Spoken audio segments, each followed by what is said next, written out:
In the spring of 1912, the world held its breath. A marvel of engineering, a titan of the sea was ready to conquer the Atlantic. Vast, shimmering, and believed to be utterly unstoppable. She was named the Titanic.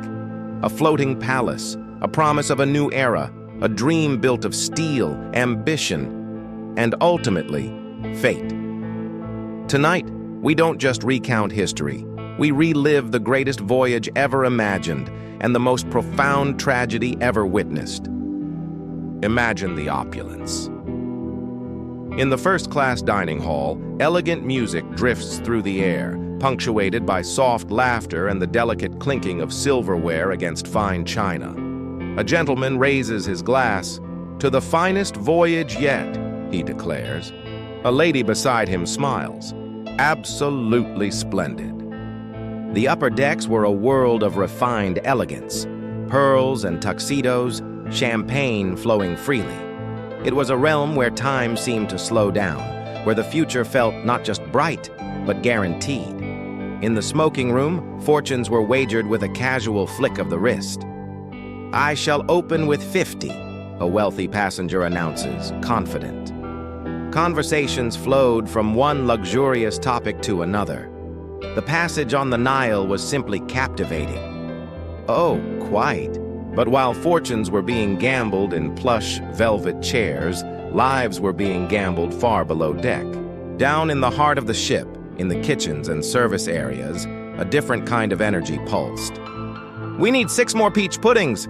Table 7 now," a chef barks. "Yes, chef," comes the immediate reply. This was the engine of the dream. Behind every diamond necklace and every feather fan stood the men and women whose own dreams were simpler, yet whose hopes shone just as brightly. Further down in the third-class dining hall, a vibrant mix of immigrants and families gathered. Their excitement was palpable, a tangible force. "Soon," a father tells his children, his eyes wide with anticipation. "Very soon, we will see the Statue of Liberty." His wife adds, "And then our new life begins." For these hundreds of souls, the Titanic wasn't a luxury cruise. It was a vessel of escape. It was their one chance at a new beginning. High above it all, on the ship's bridge, the crew navigated the vast, dark ocean. The hum of the engines was a constant reassurance of their power. "Sir, reports show ice fields ahead," an officer states, his voice calm but professional. The captain, a man of immense experience and confidence, replies, "Keep her steady. Maintain speed. We'll navigate south of it." Warnings of danger carried on the icy winds were received. But the ship's own legend, its sheer invincibility, sailed stronger than any caution. As night fell, a quiet hush descended over the great ship. Soft music played in the lounges as couples said their good nights. "Good night, my love," a husband whispers. "Dream of the new world." The sea was a sheet of black glass, the stars scattered like diamonds on velvet. It was a perfect, peaceful night, and beneath that serene sky, in the freezing depths, fate was waiting. Suddenly, a cry from the crow's nest shatters the calm. "Look there, straight ahead, Iceberg!" The alarm bell rings out, a frantic, desperate clang. On the bridge, chaos erupts. "Hard starboard, full astern, close the watertight doors."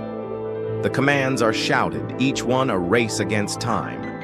It was 22 minutes to midnight, and in that moment, history, pride, and 2,200 lives collided with a mountain of ancient ice. The unsinkable ship was mortally wounded. At first, confusion reigned. In a first-class salon, a lady turns to her companion. "Did you feel that jolt?" The man scoffs, dismissive. "Nonsense. The White Star Line guarantees safety." For a precious few minutes, disbelief provided a fragile shield against the encroaching terror. But water doesn't negotiate. It doesn't listen to guarantees or pride. It simply rises. Soon, realization dawned, and with it, pure, unadulterated panic. Crewmen rushed to their stations, their faces grim. "Lower the boats! Women and children first!" The order echoed across the decks. But in that moment of crisis, a terrible truth became clear. There were not enough lifeboats. Not enough for everyone. Not enough chances. The ship's rigid class structure, once a symbol of status, now became a barrier to survival. In a third-class corridor, a locked gate stood between families and the boat deck. "We have children," a father pleads, his voice cracking. "Please, let us through." The guard, trapped by his duty, could only reply, "Orders are orders." Class didn't just divide wealth, it now decided who lived and who died. Amid the chaos, the night was filled with agonizing goodbyes. A husband gently pushes his wife toward a lifeboat. "You must get in the boat," he says, his voice steady despite the fear in his eyes. "Be brave. I love you." She looks back, her heart breaking. "I promise I shall. Goodbye." In the freezing darkness, love faced its most cruel and final test: the courage to let go.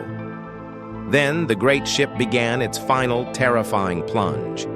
The sounds were a symphony of horror, the groaning of twisted steel, the roar of rushing water, and the screams of those left behind. "Help us! Please come back!" they cried out to the lifeboats drifting in the distance. "The water! It's freezing!" The ocean showed no mercy. Every gasp for air was like inhaling broken glass. Every passing second stole another life. And then, silence. A profound, chilling silence fell over the Atlantic as the last cries faded into the night. Hundreds of souls floating in the dark. The ship that was called Unsinkable, the grandest dream of its time, had become a tomb at the bottom of the sea. Hours later, as dawn painted the horizon with cold gray light, hope flickered. The rescue ship Carpathia arrived. "Grab hold! Pull them up carefully!" came the calls from its crew. They pulled survivors from the water, their bodies wrapped in a fragile, precious warmth. But nothing could lift the immense weight of the loss. In just 160 minutes, a world was lost. Of the 2,200 souls aboard, over 1,500 were gone. They weren't lost to war or a violent storm, but to an unshakable belief in human perfection. Today, the Titanic rests in eternal darkness, 2.5 miles beneath the surface. It is a silent, haunting monument, a powerful reminder that no dream, no matter how grand, is immune to the humbling power of nature. And even now, every wave that crosses the vast Atlantic seems to carry the whispers of that tragic night. This story is dedicated to the lives lost aboard the RMS Titanic on April 15, 1912. Thank you for joining us on this journey back in time. If this story moved you, please consider liking this video and subscribing to our channel for more historical deep dives. We'll see you next time.